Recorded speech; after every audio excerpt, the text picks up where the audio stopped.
उत्तर भारत के एक छोटे कस्बे में एक हवेली थी जिसे लोग काली हवेली कहते थे। कहते हैं उस हवेली में रात को अजीब अजीब आवाज़ें आती थीं, कभी बच्चों के रोने की, कभी औरतों के चीखने की। कई बार राहगीरों ने देखा था कि टूटी खिड़कियों के पीछे से किसी औरत का साया झांक रहा है। लोगों का मानना था कि इस हवेली में कभी ठाकुर रणवीर सिंह का परिवार रहा करता था। बहुत धन दौलत थी, नौकर चाकर थे, लेकिन अचानक पूरा परिवार रहस्यमयी तरीके से मारा गया। कहते हैं उसी रात से हवेली में बुरी आत्माएं बस गईं।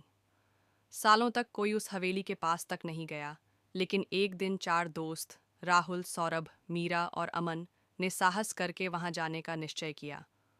उन्हें भूत प्रेत की कहानियों पर विश्वास नहीं था। शाम होते ही वे हवेली पहुंचे। दरवाज़ा चरमराता हुआ अपने आप खुल गया, मानो उनका स्वागत कर रहा हो। भीतर घुप अंधेरा था। दीवारों पर जाले, टूटी पेंटिंग्स और बिखरे बर्तन पड़े थे। जैसे ही वे अंदर बढ़े, अचानक एक ठंडी हवा का झोंका आया और दरवाज़ा जोर से बंद हो गया। मीरा डरते हुए बोली, मुझे अच्छा नहीं लग रहा, हमें वापस चलना चाहिए। लेकिन राहुल हंसते हुए बोला, डरने की क्या बात है, सब अफवाह है। वे लोग एक एक कमरे की तलाशी लेने लगे। अचानक ऊपर की मंजिल से किसी के चलने की आहट आई। लकड़ी की फर्श कर कर की आवाज़ कर रही थी। अमन ने टॉर्च ऊपर की ओर घुमाई तो कुछ सेकंड के लिए सफ़ेद साड़ी पहने एक औरत का चेहरा दिखा, बिना आंखों वाला चेहरा। मीरा चीख पड़ी। चारों तेजी से सीढ़ियां चढ़े, लेकिन वहां कोई नहीं था। बस टूटी कुर्सी और बिखरे खिलौने पड़े थे। तभी खिलौने में से एक अपने आप बज उठा। टिंग टिंग टिंग। सौरभ के पसीने छूट गए।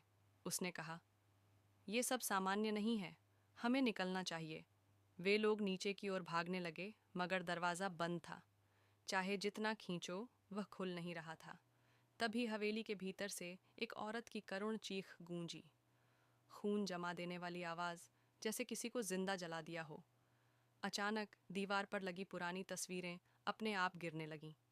उनमें ठाकुर रणवीर सिंह और उनका परिवार था, लेकिन तस्वीरों में चेहरों पर धीरे धीरे खून की धार बहने लगी। राहुल ने साहस करके खिड़की तोड़ी और सबको बाहर खींच लिया। चारों जान बचाकर हवेली से भागे।